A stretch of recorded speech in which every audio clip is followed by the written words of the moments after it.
target. The longer the amps are on, the more different they sound.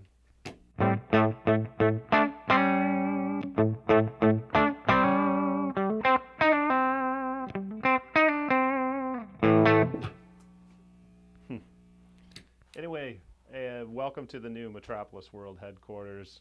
This is our new amp demo room, and we're trying to do some acoustical treatment, make it sound half decent, and really looking forward to making some better quality clips now. Got some good gear set up, pulled out the cool microphones, changed the lights so it looks consistent at least in here. Been working on something this week that I'm pretty excited about, and it's inspired by Owen Barry, who asked me after he got his Metroplex, hey, can I put KT66 tubes in there? The simple answer is yes, but the output transformer is a mismatch with those tubes. So you can do it, but there's a trade-off. You lose a little headroom, and honestly, you're not letting the KT66s do what they excel at. It's not optimal.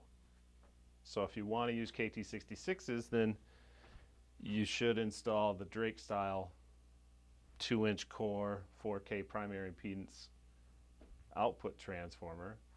It's the same transformer that I use in my 45100 replicas, and it's the same transformer that you would find in this 1966 45100.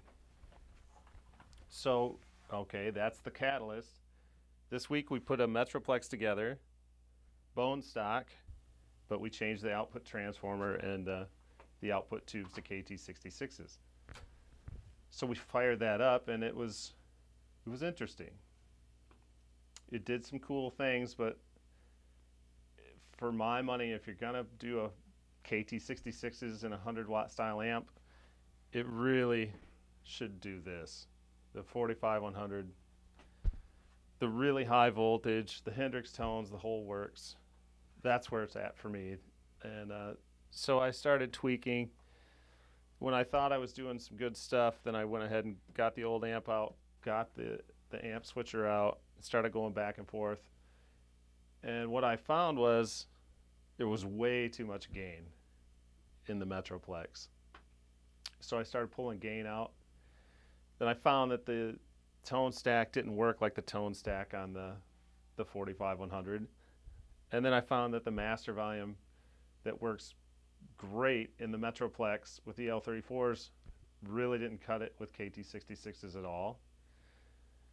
And so I kind of started over from scratch, took out a lot of gain, start running frequency sweeps through different parts of the amp, frequency sweeps at the speaker cabinet of each amp going back and forth. Ultimately, 3 days later, this is where we're at, and they're pretty close.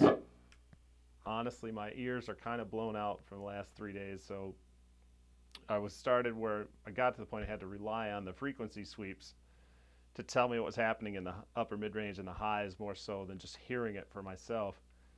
And so it's somewhat analytical in that sense, but they're pretty close.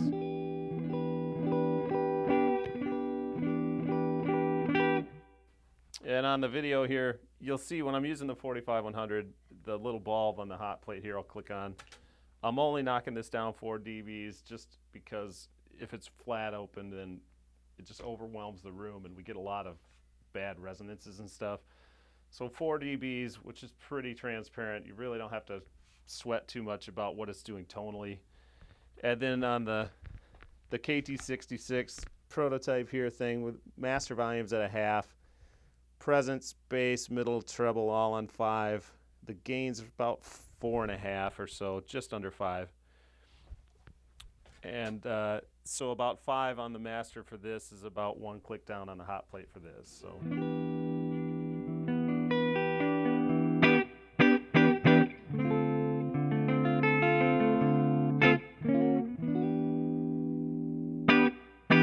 You can see by the bulb that that's the original 45100.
Pretty close.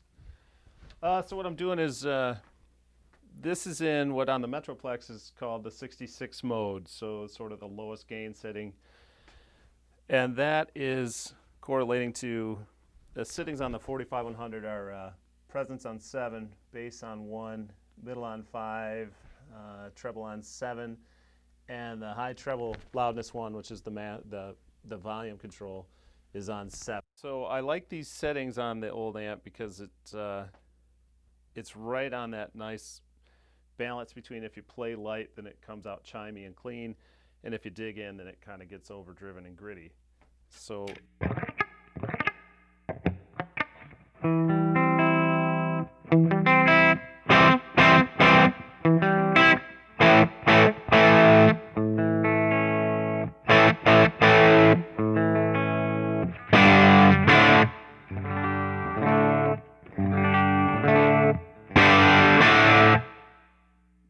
just lives right on that perfect balance of kind of clean and articulate into sort of AC/DC level. Early AC/DC.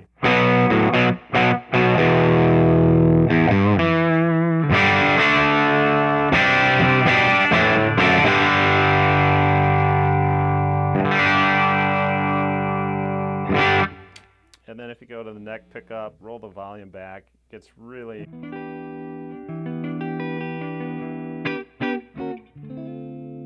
warm and clean, but you still have some articulation there with some high.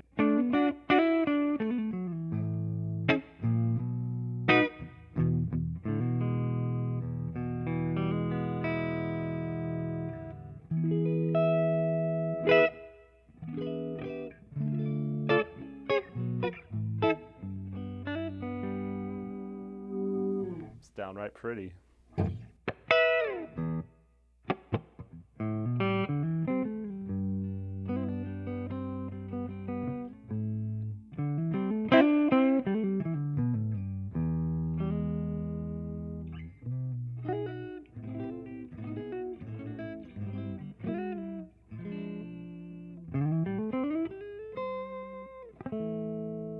I'll get someone who can play Hendrix licks in here to try to show that up.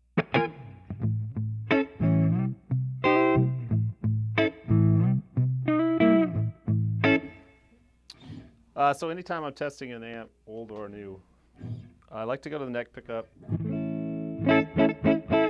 roll the volume back, and then, especially this guitar does it really well, you should be able to play a bar chord. Hear all the notes and harmonics on each note,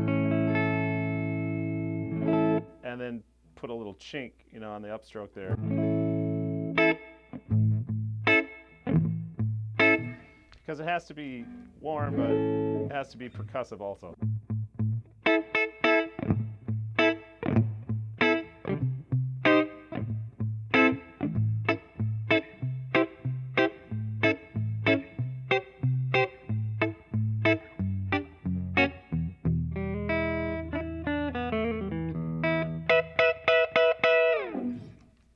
And this amp does that, as you can tell.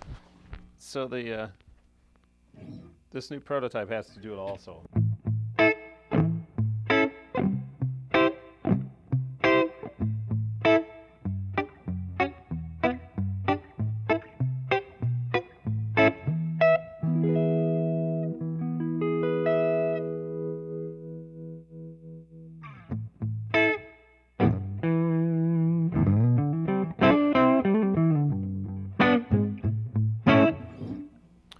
Then you can go for the in-between tones and middle position.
Anyway, so that's the gist of that. I wanted the 66 mode, we may rename that, we'll see, to be the equivalent sort of the 45100 with the gain on 7.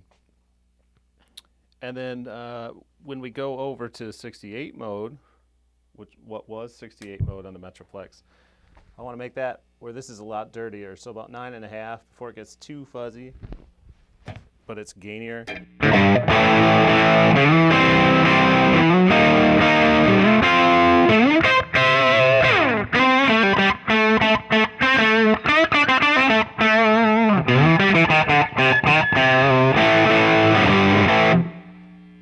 That's just great Marshall Les Paul kind of crunch, real classic tone.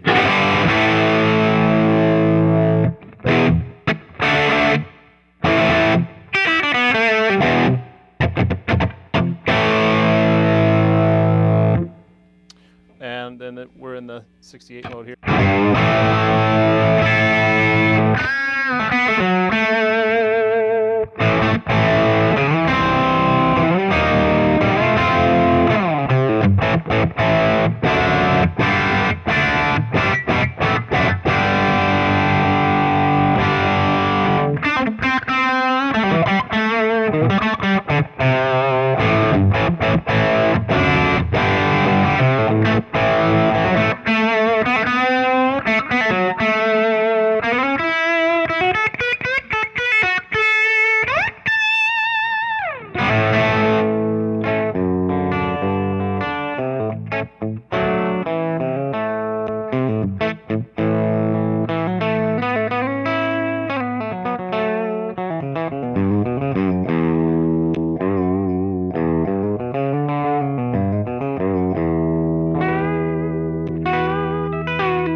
Anyway, that's the idea so far.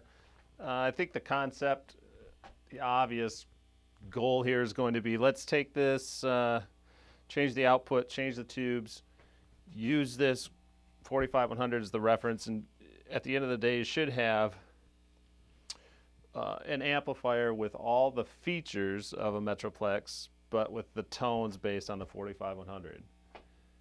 And we're pretty close. I know we can get it there. So if we can make Owen Barry happy, then I think we've made a pretty darn good amp. And I can't wait to get this dialed in and send it to him, and we'll see what his impression is.